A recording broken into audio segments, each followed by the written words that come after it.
How do you know if the Boerboel's right for you? First of all, you're an animal person. Okay, that's important. Is this your first dog? Are you a first-time dog owner? If you're a first-time dog owner, the Boerboel might not be a good fit for you. You know, this is a large breed, intelligent, working dog. So it requires a particular person that to be able to, you know, exude force. And I don't mean physically, you know, like a forceful presence. Because you don't want the dog to dominate you. You don't want the dog to be 200 pounds and he's on your couch and you don't like it and he's just running the house, because that's what'll happen.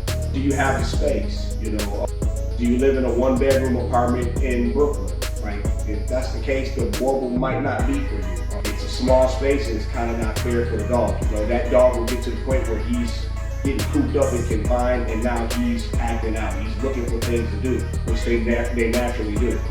Now you got issues. Then, you know, how does the family feel? How large is your family? Do you have kids or not? How does your wife feel about it? The Boerboel is the kind of dog you gotta have a discussion with your family about. You know, if you pop up with a Frenchie as a gift for your wife, that's fine. It's cute, it's doable. If it's time to go on vacation, you pick the Frenchie up and you take it. If you get a Boerboel, you got a completely different set of scenarios. You know, if it's time for vacation, what are we doing with this dog? We're going to Hawaii, what are we doing with our 180-pound dog? Do I have the type of dog that somebody can come in the house and babysit? Right? Because some Boerboels won't allow that. Do I have a boarding facility that can do that? Right? The dog, again, you might not have that kind of dog. The dog might not be a people person.